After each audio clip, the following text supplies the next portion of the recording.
Bill Hader. Oh, you guys all have lanyards with my face on it.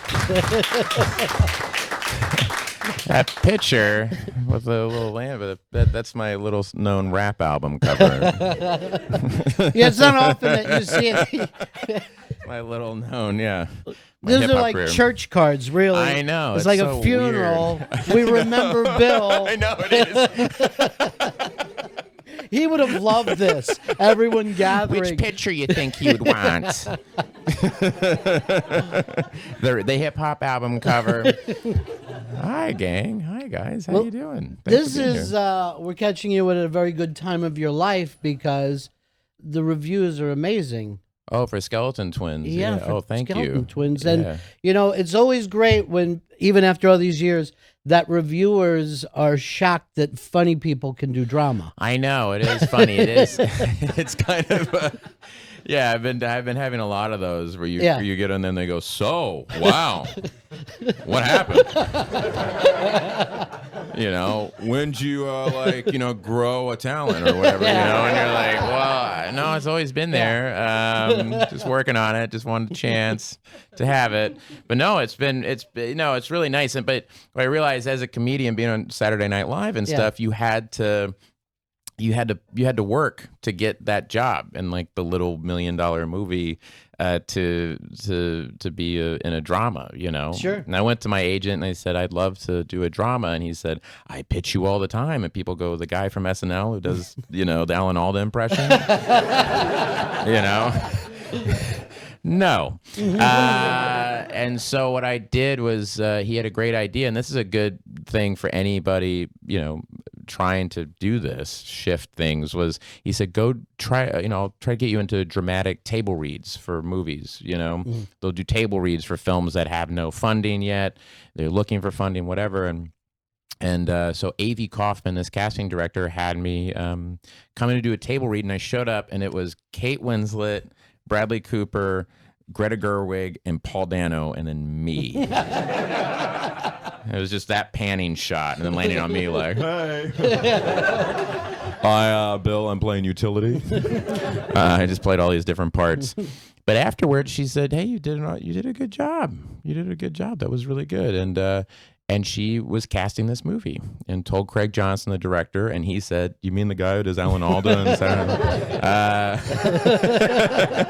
And I met him at a bar, and it worked out. And then it was 2 years getting the funding. We would have the money, then not have the money. And so it was a long process. And then Kristen Wiig said, I'll do the movie. And then the next day we had the money.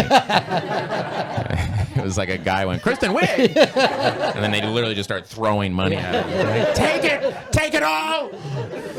Please!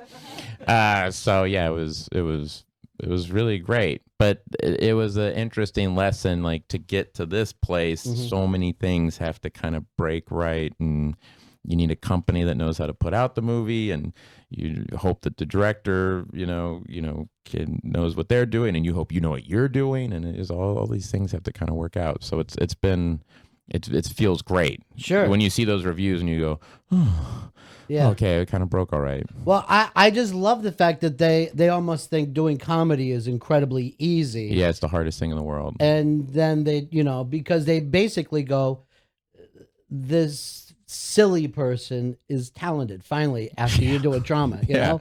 Yeah. He's not just an idiot. He can do drama. Dummy makes well, yeah. Dumbass hacks. That's what it all says. Well, I think the lucky thing for you too is like they had all decided that, Wiig is a genius. So she's brilliant in this film, but they're going, but you're not, you expect that. Yeah. It's like the weirdest. Yeah, it is weird when people go, Kristen, you were so amazing. And Bill, it's kind of like, Kristen, you're amazing, but your dog can talk. That's so awesome. We didn't know your dog could talk. It's a bit like, all right, But you kind of just, a thing that I learned at Saturday Night Live, which is really smart, which is like you could only kind of control what the work you do. You can't control how people are going to accept things or what people are going to be into, what people are not going to be into. I tried to control that for my first 4 seasons and I went totally insane. Yeah. You can't compare yourself to other people. You'll go crazy. Yeah. So you could just control your work. Well, that's the funny thing about SNL. Since it's been on for 40 years, whoever the new guy they'll go, well, he's not Bill Murray. You know what I mean? What is he doing there? I know. It's the worst. And then you find out that they were really rough on Bill Murray. Bill Murray. Yeah, he did that whole sketch. I'm not making it, which was so funny. No, I remember one time I was my 3rd season on the show, and this was awful, and I'm just going, I just am not making it. I was that sketch, but I was at home, just looking at myself in the mirror, going, I'm not making it. And Jim Downey, a great writer on SNL, probably the greatest writer in SNL history, called me up. He said, Bill, I'm at the Half King. Get over here. And I was like, okay. So I went over to the Half King, and he's in the back room watching a baseball game with Bill Murray. And he was like, here's Bill Murray. And I got to meet Bill Murray, and I was like, hi, how are you? And I texted Jason Sudeikis, and I was like, I'm in a back room with Downey and Bill Murray. And it was like, shh. And then Jason was just there, and I was like, oh, hi. But Bill Murray told us, like, I struggle, get with writers. And I was the second cop through the door. I was that guy for 2 seasons, Yeah. I was the guy going, message for you. And that's your show, Yeah. And, you just got to, all you can do is control your work, and you just got to get with writers and try different things and challenge yourself. And sometimes at Saturday Night Live, I would realize, like, I realized very quickly I was not good at writing hard jokes. That is not my strength. I can do characters. So what I would do was I would write sketches where I would do a character and the sketch would be bad, but it was kind of auditioning this character to all the other writers, going, well, here's an impression I can do. Here's this guy.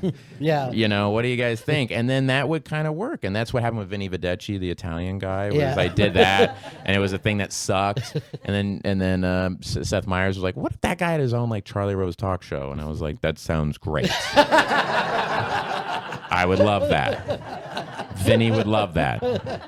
And then you do, Vincent Price around the thing, and they'd be like, yeah, what if it was like he had a holiday special? And yes, that'd be great. And so, it's a bit of figuring out what your strengths are and then trusting other people. And well, that's the funny thing too, that they're amazed by Skeleton Twins, because they're like, he's funny, he plays dramatic, when most funny people absolutely have the thought of, I'll get into the tub now and cut my wrist. Yeah. I know. I've never been, I have more anxiety. I've never been like a depressive person, but I have really awful anxiety, but especially before every SNL episode, my wife would have to come down and basically talk me off a ledge. Yeah. That's a great job to have when you have anxiety. Yeah. Right? Yeah. As the person is like, horse breath. Let's walk you through your show. What are you doing? And I'm just like, but yeah, it was really interesting getting to do these, the opening of the movie, is me, and Kristen Wiig attempting suicide, we happen to be attempting suicide at the exact same moment, but on opposite sides of the country. And, it was really interesting. It was really hard, but that's the fun about this work. I knew a guy in high school who had done this, who had gone into a bathroom and slit his wrist, and he survived. And I called him. I had not spoken to him since high school. And I was like, hey, man. No, man. Yeah, no, I'm married now. Yeah, no, things are going good. What about you? Cool. So this is weird, but... and you don't have to answer this. But what was going through your head? And he was like, yeah, man, I don't know. I was just real depressed, and, things were just not going well, and but he said something really interesting, which he said, and I just remember when I saw the blood, I thought, oh, help. I just immediately went, oh, wrong, like, help, And I'm like, oh, that's really interesting. And I told the director about that. So we kind of put that in the scene of like having a panic attack, which I never would have thought of if I hadn't have talk to him. Sure. That this part of your brain kicks in, the survival thing. So I thought, that was what was cool about doing this kind of work. You don't do that kind of work on Saturday Night Live. You don't do that kind of research, at least. Well, and in case, of course, if you haven't seen the film yet, believe it or not, there's so much comedy. It's in really this funny film, but it's for me, it's a more familiar kind of comedy because it's sibling comedy, which you guys did so well. That stuff where it's half jokes reflecting on something funny that happened 20 years before. Yeah, that's a good point. Yeah. That's really very well put. Yeah, actually. And Kristen Wiig and I have a very sibling relationship just from life. That's like how Kristen and I relate to each other. And because we were on Saturday Night Live for so long, we felt comfortable being vulnerable in front of each other.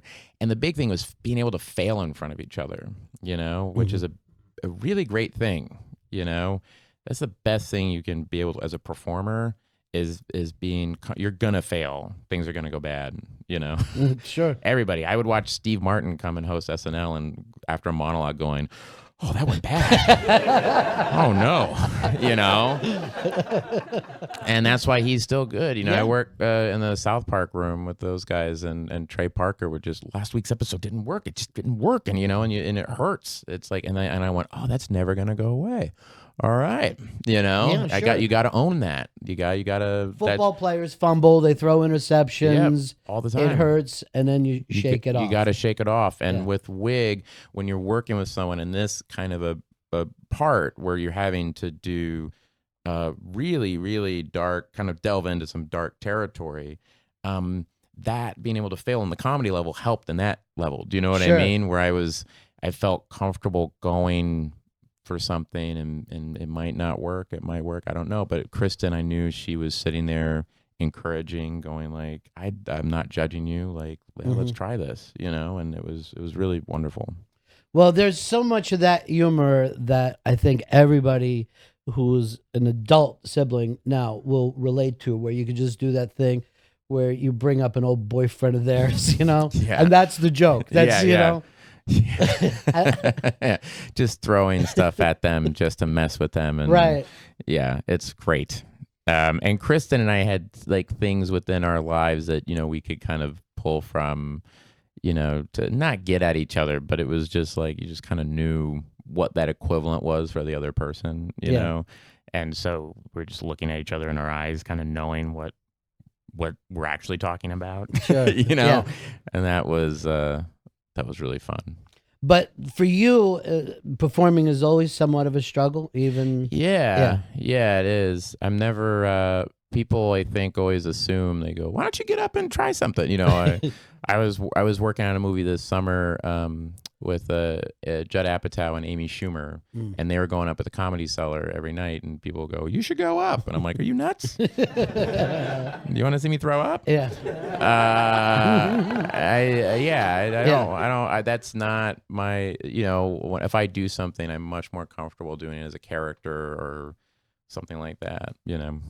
See, I think that's why people think that you're more confident, because Saturday Night Live, Apatow, the South Park guys, I mean, what you've been doing the last 10 years just reads like everybody else's daydream. Yeah. You know what I mean? Like, I'll just go hang with those guys for a while.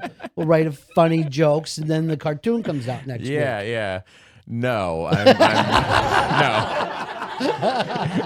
That's the irony. Because I'm not making it. No, but you get a little more confident. It's the book that actually helped me was Steve Martin's book, Born Standing Up. When I read that, it was like, oh, this is a process of, okay, that didn't go well. Why did that not go well? Let me learn from my mistakes. And that was a big thing at SNL of, okay, that didn't work. Why did that not work? Let's figure out how not to let that happen again, or fuck them. That was awesome. I like that, or whatever. But there is a confidence there, but I feel that it's also, there's an anxiety of I relate to when I work with Trey Parker, and it feels like his whole reputation hangs on every single joke. Mm-hmm. And I'm like, and I would watch him going like, this is why this show is so good, because I go, you have every reason to just literally be like Book of Mormon and South Park. You created two of the funniest things of this century, Yeah, sure. And we're talking about the Game of Thrones episodes, and he's banging his head against the wall going like, this isn't working, this isn't funny, what is your fault? It's always a struggle. And I go, oh yeah, that's like that anxiety, you need sure. that. It's a good engine. Yeah, look what Trey does too. Then he'll put himself in the next thing that is just a ridiculous chance to take. We're going to do this with puppets, and we're going to make it as hard as we possibly can. Yeah, but seeing it through, believing in it. This sounds so pretentious, but it's true. They're like artists, Right. They're like someone who goes, this is what I believe in. This is what I think. This means everything to me. It's like an extension of me, and this is. And you put all of yourself into it. You put yourself 100% into everything. Every joke at South Park, both he and Matt are putting all their being into it. And I can tell you from working or knowing people work with other people, you get a bit of success and you kind of delegate. And sure. Go, I want to go sleep. And I don't blame them. It's like, I've worked for 10 years. Can I just relax and you run the show now and I'll kind of oversee it? And that's not a disparaging thing. I get it. But when people say, how is South Park still so funny? It's because those guys, they're treating it like it's the first show every week. How did you get in with them? Because it doesn't seem like there's a lot of people in that circle. I became friends with Matt Stone, and I was shooting a movie in Vancouver, and he goes, oh, what are you doing? And I'm about to wrap this movie in Vancouver. Night at the Museum 2. Anyone? No. I was General Custer. No one? I wasn't on the poster. No. So I was shooting that movie, and he said, well, we're doing a writer's retreat. And they do these things where they get together and they go to a different city to get away from their wives and the kids and stuff. And they go to a nice hotel. And every morning you wake up, you have breakfast, and you talk about South Park, and then you go and you visit whatever's in that city. You go on like a little dumb tour thing, and then you come back and you work on South Park, and then have dinner, and then you go home. And it's a dream. And so he said, you should come on the writer's retreat. It's me and Trey and this very funny woman named Erica Rivanoia and Vernon Chapman, who's one of the funniest human beings on the planet. And so we all went. And I went and hung out with these guys, and we went to this thing. It was called a salmon ladder, where you watch the salmon like go up, and Trey like took us kind of like a dad, and he's reading the brochure, and he's like, "This is really interesting, guys." And we're like watching this salmon ladder, and we're kind of like, "Oh, this is funny." And I'm like, well, this is interesting. And then Matt was like, what if one of the salmon was like Evel Knievel, and he was just on a big motorcycle and just like, ah! And we all started laughing. And then someone was like, yeah, and he's got a big dick. And I go, yeah, he's a fish dick. And then someone went, fish dicks? And I go, no, fish dick. What do you mean fish dicks? Like you put in your mouth, like you eat fish dicks. I was like, no, fish dick. And then Trey went, no one's ever made that joke before. And he's like Googling it. Someone's had to make, that's the dumbest joke. Fish dick, fish dicks. And no one had made the joke before. And then that turned into an episode about Kanye West being a gay fish. And that's how episodes are made. And I'm like, wow, that's how it happens. It's like you're kind of just fucking around, and then you come up with a great episode. That's how Kanye's nightmare started. Yeah, about him being a gay fish. I am not a gay fish, because it came about. It was like, who doesn't have a sense of humor about themselves? And it's like, who would not get the joke? And it was Kanye West. And then we had Vernon Chapman. This is why Vernon Chapman is so funny. Is we go, okay, so Cartman comes up with a joke. Are you a gay fish? And everyone gets a joke except Kanye West. So he has a press conference going, I am not a gay fish. I'm a gay fish. And then his guys come to him and say, hey, we found the guy who came up with the joke. we're going to beat him up. And they go, okay, so they found Cartman, and Vernon and Chapman went, what if they found Carlos Mencia? Because he steals jokes.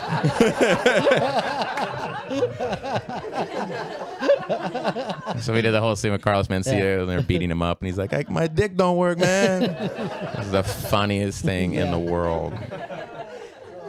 So that's how, and I go, oh, that's how it is. It's just this kind of rolling thing, and Matt has a real strong point of view about something he hates or something that drives him crazy. That week it was Kanye West or something. And then Trey will kind of be able to actually infuse emotion into it. That's the thing that people don't realize. It's always being guided by the emotion of the characters, and I learned at SNL and SNL, I learned that to make comedy work, you need logic. I used to think, because I love Monty Python and off the wall things, you didn't need to have logic in comedy. You can just make it off the wall. And I was the king of the hat on the hat thing, where you do one crazy idea and then you put another totally desperate comedy idea on top of it, and they cancel each other out, and it doesn't work. And I remember Seth Meyers being like, Hader, that's a hat on a hat sketch. Just choose one of those things. I did Peter Falk teaching Natalie Portman how to do Star Wars impressions. And he went, no. Either do Peter Falk helping her with something, or do a guy teaching her Star Wars impressions. It's a hat on a hat type of thing. And then that was the thing I learned at SNL. I was like, oh yeah, you need logic in comedy. And the thing I learned at South Park was you need emotion to tell a story.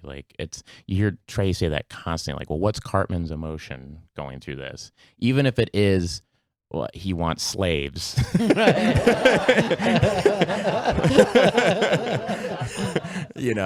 What is the emotion? Now, the fact that you kept learning about comedy after you more or less made it, I think is what is kind of interesting. Here you are at Saturday Night Live. Most people would think, then I'll also go and hang out and be with the South Park guys and learn different. Again, it comes back to that thing of, once somebody gets a nice big house, they stay home. Yeah. You always want to keep learning. And for me, it was more of a thing of, first meeting I ever had with Judd Apatow, he said, you need to start writing screenplays, because start writing movies for yourself, and because it will help you as a writer, but also help you in reading scripts and picking projects and things like that. You'll understand why things work and why things don't work and things like that. And he goes, and the first scripts you write will be awful. And he was right. They were terrible. And I would show them to him and he'd be like, this is bad. I would, whatever.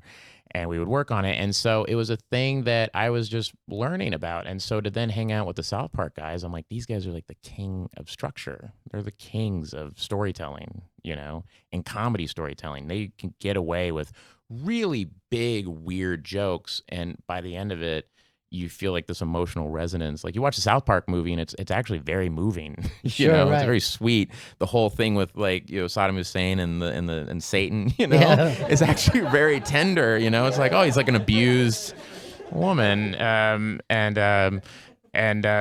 so I was like, wow, that's really cool. And so it was just wanting to keep learning. So you have to have a lot of discipline before you have chaos. It has to be locked in there. It has to make sense. Yeah, it has to make sense. Even if the audience doesn't get it on a conscious level. That's best. That's the best version of it. That's what I learned. I go back and watch some of their stuff, or I'll watch some of the great comedies, and you kind of go, oh my God, yeah, that's all in there. It's just, it's so funny. It's very slight and hidden in a great way.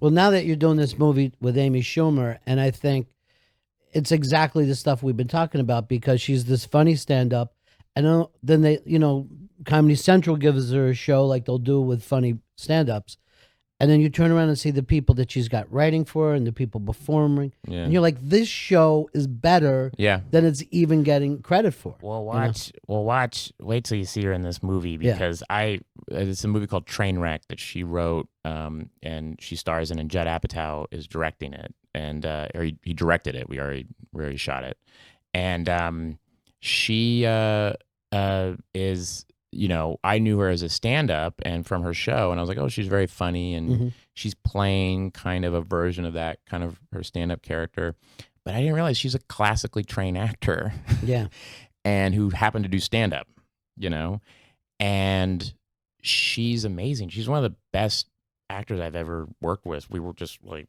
we did a scene where it was me, Tilda Swinton, Brie Larson, and Mike Birbiglia were all off camera watching her do a scene, and we were all crying. We all started crying. She was so moving in this scene. And that's what I'm excited about for this movie is I feel like we all kind of have this. I think Amy's going to be the story about this. I mean, and she's really, really good. But it's just that earlier point where people don't think. And I did that with her. Yeah. I did that. I'm guilty of it. I was like, you can do that, Yeah. And she's like, yeah, I've always known I can do that, and so no, she's the real deal. I think people are going to be really knocked out by a performance. But another spot that you just happen to be, where this really creative center is happening. It happens a lot with you. I guess I don't know. I don't know what it is. But no, it's nice to be, you kind of gravitate to things that you would just go see. I remember, you read scripts and you go, I read the Skeleton Twin script and I was like, well, this is a movie I would go see. And this is a really interesting part that I've never done before. And I always respected actors who would swerve, those were my favorite kind of actors who you never could, I remember being a kid and my parents let me watch whatever I wanted as a kid. And so I was watching Taxi Driver and all these things at a very young age. And so I remember going, wow, the guy from Taxi Driver is the same guy from King of Comedy, who's also the same guy from Midnight Run, who's also in Raging Bull. Like, how the hell and Jeff Bridges was another one. We just go, God, Jeff Bridges can kind of just do anything. And he's not calling attention to himself. You know what I mean? Yeah. He's taking the material and servicing the material the best way he possibly can. Jeff Bridges would have done your role at a different time, like his Cutter and Bone age. You know what I mean? Yeah. And it reminded me of that too, that those things within 5 minutes or so, a tone is set up. And we used to do this. We used to be good at this in this country, when we made movies for adults. Yeah. Okay, here's something that's different from my life, but incredibly relatable. Yeah, yeah. That's been really sweet is that the film ends and we were shocked at Sundance when people were laughing and crying and stuff. And we've made this weird like crowd pleaser. But it does resonate with people. I went to the ArcLight in LA to do a Q&A, and as I walked through the lobby, I had an old couple come up to me. I had kind of a hipster couple come up to me. Yeah. I had a gay couple come up to me. I had a guy with his 13-year-old daughter. It was such a wide range of people saying how much the movie affected them. And I told the director that, and he was like, I can't. That's what I mean. You just don't. It takes on another thing. It makes you want to call your sister, is what it does. Yeah. Because even though it's set up where they haven't seen each other for years, it's all still right there. Everything is still there, and it's great to be able to say to somebody, "Your parents were kind of weird." Yeah, that was weird. That whole childhood. Yeah, now I think about it, they were terrible. No, that was the thing with Kristen. There's a scene at the beginning of the movie where I'm in a hospital room and Kristen comes in and we haven't seen each other in 10 years. And she's flown across country to pick me up, basically. And I remember sitting there thinking, and because it was Kristen and the way she was looking at me, and we've been friends forever, I just got so embarrassed and it affected my performance. I kind of had in my head I was going to play it a certain way, but just the way she was looking at me, she was so kind of just disappointed and in shock. And I just got so embarrassed, for real, like me. Bill got embarrassed, and it's in the and that's the take they used where I'm kind of trying to hide my face and I'm turning away from her and I have my eyes closed because I just don't want her in the room I think people relate to that person who knows you better than anybody, who can call you on your shit and just and you have to call them on their shit, and you can't get away with anything. And yet there's still things that you never say to each other. You know what I mean? That's the weird thing, that there are things that you're like, even though we're going to make each other be honest, to protect this, there's also places we can't go. Yeah, there's that moment. It's like, why didn't we not talk for 10 years? And it's like, well, I guess that's not worth talking about. You know what I mean? It's like, let's just keep moving forward. And things keep pushing them backwards. Like, nope, you got to address this other shit before you guys can move forward, Yeah. Which I think people relate to. You know, it's been really interesting having, you know, people come up and say that movie I really related to that, you know. Well, because I think the movie is about untangling, and at the end we're still untangling. It's not like a lot of Hollywood movies. It's not a neat ending. You got the call. You know? No, that's what I loved about the film was I would say, you know, the ending of the film is people were like, it's a bit ambiguous. And it's like, well, these people's lives are still, it's not like in this period. I love films, and this one does it, where you're just seeing where the beginning of something could change. You could see where one person has changed enough where they now have the tools to change. They now have the strength to move forward in the direction that they know is the right direction. Right. And that is the thing that Craig Johnson would always say. He's like, you know what the right thing to do is. Yeah. But that road is always an uphill battle, and there's guys up and they're shooting at you. And it's the hardest thing to do, the right thing. Or you can do the thing that's easier, and that's sweet and nice but it's wrong. You just know it's wrong. Yeah. And you're moving backwards. And that was a really interesting, because I think you're right, most movies, that's the last act. Sure. And it's like, no, that's through the whole movie. You know what the right call is. You just keep messing up, you know? And Kristen's character does too. They're two good people. Right. Who make a lot of mistakes. Yeah. And the thing, what I loved when I read the script was that the movie wasn't judgmental about them. Even the Ty Burrell character, who does a lot of weird stuff, that character could be a real weirdo, and they didn't judge him. And I like that my character Milo, he's a gay man, but Milo being gay wasn't his problem. He was out, and everybody accepted him in his family. Yeah, he's out. Yeah, he's gay, but he has these other problems, and I thought that was really great. You know, I thought that was really a strong choice. Well, and that's like being okay with things being complicated. Yeah. You're going to mess up. Yeah. It's almost like when your nephew gets out of rehab and the first day you're like, all right, you're done. So good. Yeah, it's never going to happen. No. And he's like, I am? No, it is that true thing where people are going to slip up again, and you got to forgive yourself. But you know, it's forgiving yourself, but staying on that uphill thing. And it's tough as you get older. Sure. Things get really complicated, you know? Yes. Yeah. I would do that. I don't know if you ever do that, where you watch a certain movie when you're younger and you go, what? Like, these people are idiots. Like, what's wrong with them? Like, he should just dump that person. God, get your life together, you moron. Yeah. And then you get older and you're like, yeah. Oh my God! How are they gonna do this? Why can't he'll never be able to dump her?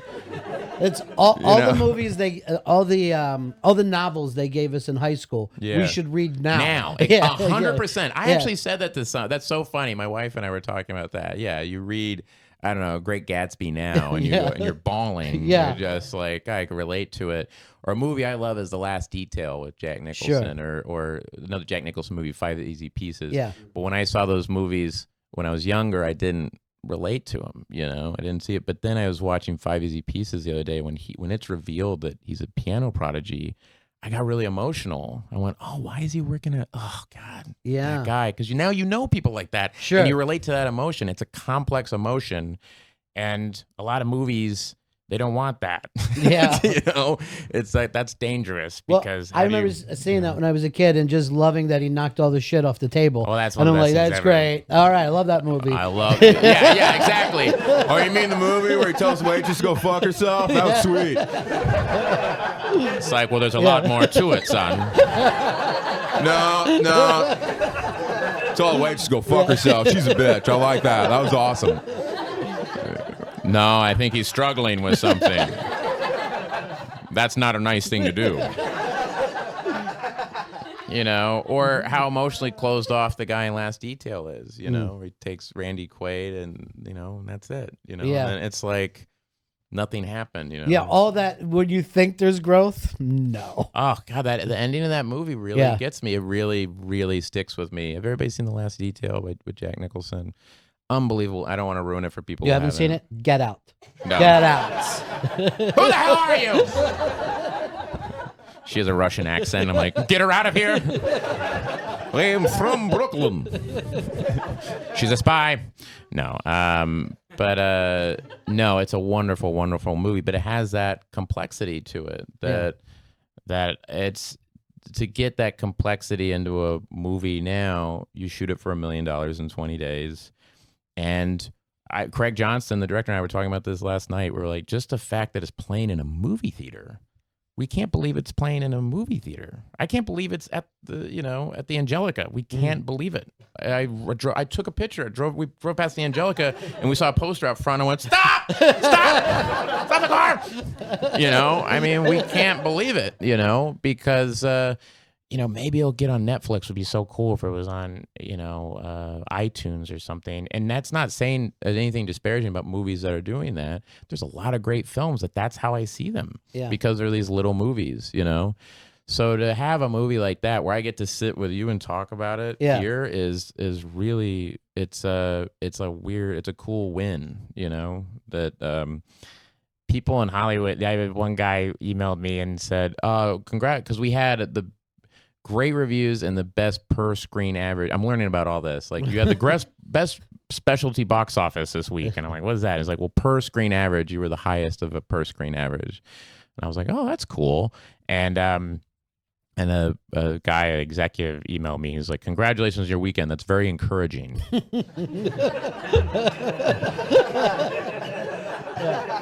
You don't. All right. It's like, it's not Guardians of the Galaxy, but I'm like, well, it's $1 million movie. It's like, it's apples and orange. You know what I mean? Like, that's. But there is a thirst for this kind of film. There are people out there who grew up the way that you did and love the films that were made that way, who would love to go see a film for themselves. And sometimes you sit down and look what's out right now, and you're like, it's all for children. Yeah. And by the way, I liked Guardians of the Galaxy. I thought it was a pretty cool movie. But like, a lot of it, you kind of just go, all right, I'll wait for that one. Yeah, because for every Guardians of the Galaxy, there's 15 more that aren't That's why I think why people freaked out on Guardians of the Galaxy is you kind of went in like, well, let's see, and then you went, well, that was really fun. Yeah. And Chris Pratt is a great guy, and he's wonderful in the movie, and it was just so much. It was a blast, and you wish they were all like that, but they're not. But and so that's why you go see these other films. The film I liked so much last year was Spectacular Now, that movie. I saw that and I was just like, God, well, look at these performances. These are just wonderful actors, and it's so honest, and I just thought it was just a wonderful, wonderful film.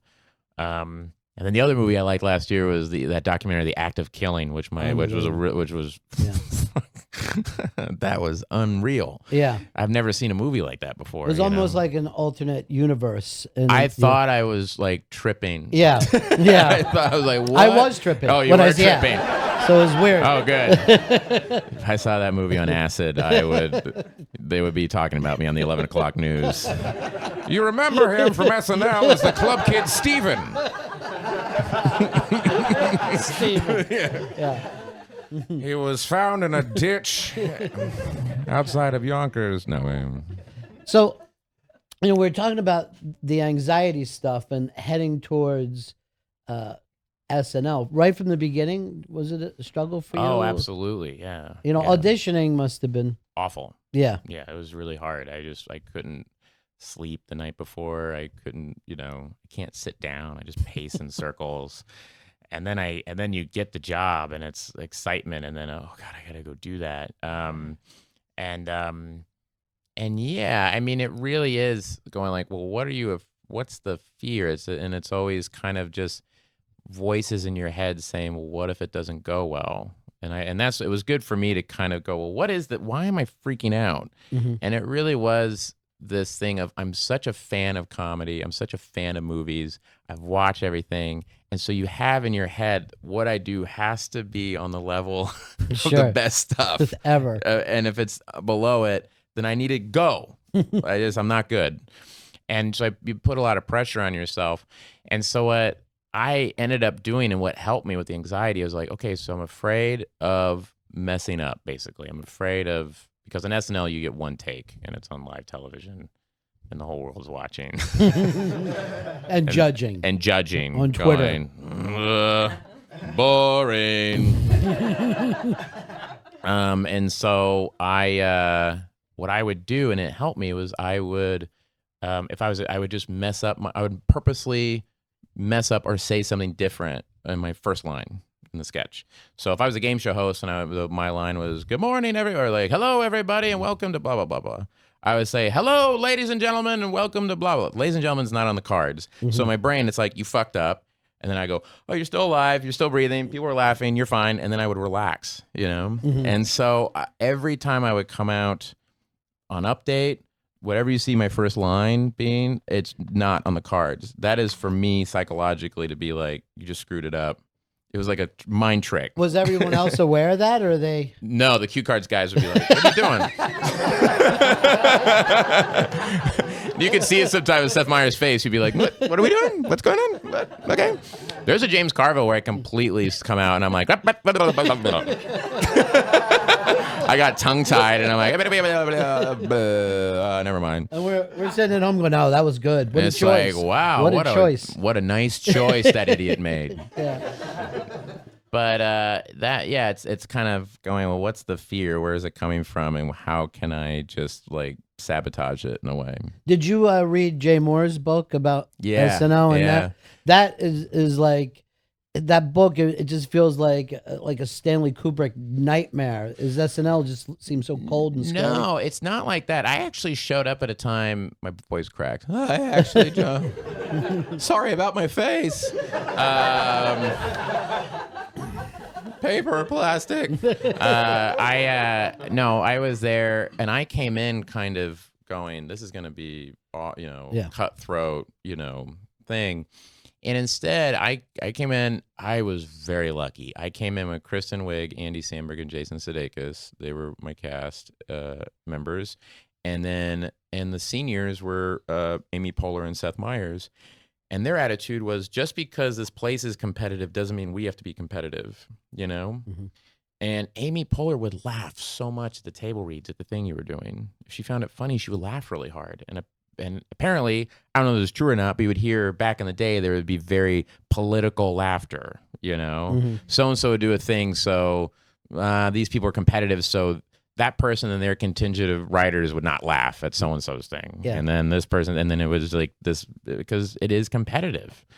And they were like, no, fuck that. We're all friends, and we're fans of each other. And so I would go when Tina or Kristen or Amy, or another guy I feel like doesn't get a lot of credit is Kenan Thompson. I think he's just an amazing performer, a live performer. I learned so much from watching Kenan Thompson perform, and I would just go on the stage and just watch them. I wouldn't watch on the TV. I would go out on the live stage and just watch them perform and go, how do you get to that place? Kristen did a thing that was interesting, because Lorne Michaels would always talk about the difference between performing, which is out in a big audience, you're performing, and acting, which is more like, nuanced and, what you do on film. And Kristen, I thought, found a way to do both. She would play characters like Penelope or something that was very subtle and kind of nuanced, but she was still performing, Mm-hmm. And I went, how do I get to that place, and working on that. And that's where something like Stefan came from, me trying to do that, or James Carville, or, helped on Update. Well, I think Stefan was great for you because you didn't come in with it. You didn't have it your first year. Yeah. That would have been tough to follow. Yeah. Yeah. It was a nice thing to kind of have and then be like, I'm leaving the show now.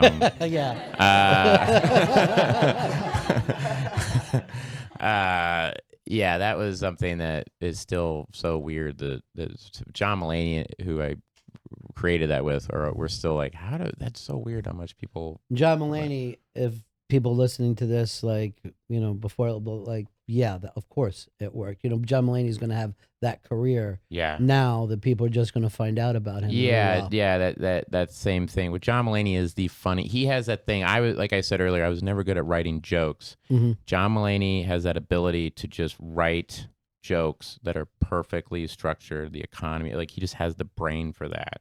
Mm-hmm. Yeah, I got to work with Larry David. Larry David has that where they just go, oh, bloop, and they have the joke, and you go, I don't know how you do that, And And so it was a perfect thing. It's like teaming up with someone that you guys can complete each other in a way. You know, you have, you know, it's not, you're not good at the same thing. Yeah, you know what right. I mean? And so that was so helpful with that. But, you know, Stefan got to be one of those characters that people would wait for. Yeah. You know, which, I mean, how many, 40 years of this, and there's probably been like a dozen, maybe 20 characters like that, you know, this church lady or something, you know, that. Yeah, it was a cool thing that, again, I was at SNL and it was saying, well, okay, I'm the impressions guy. I got known for doing impressions and going, all right, I can do impressions, cool, but I want to get an original character on. And then it was a slow thing of, okay, I did Vinny Vedecci, cool. And then we did this thing called Greg is Not an Alien, and we did that. And I was like, okay, cool.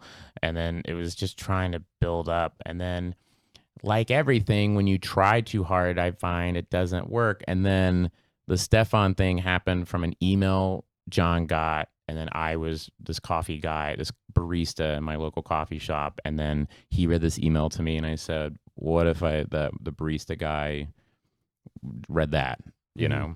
And that's basically, it's like that stupid. Yeah. It's like that dumb of a thing. And then everyone's kind of like, I kind of know that guy. You know what I mean? That's the weird thing. Like, people think that they know someone who acts like him. Yeah, and it's all from all walks of life, you know? I'm from Tulsa, Oklahoma, and I was back home, and a guy's like, man, my cousin sure liked that Stefan. Yeah.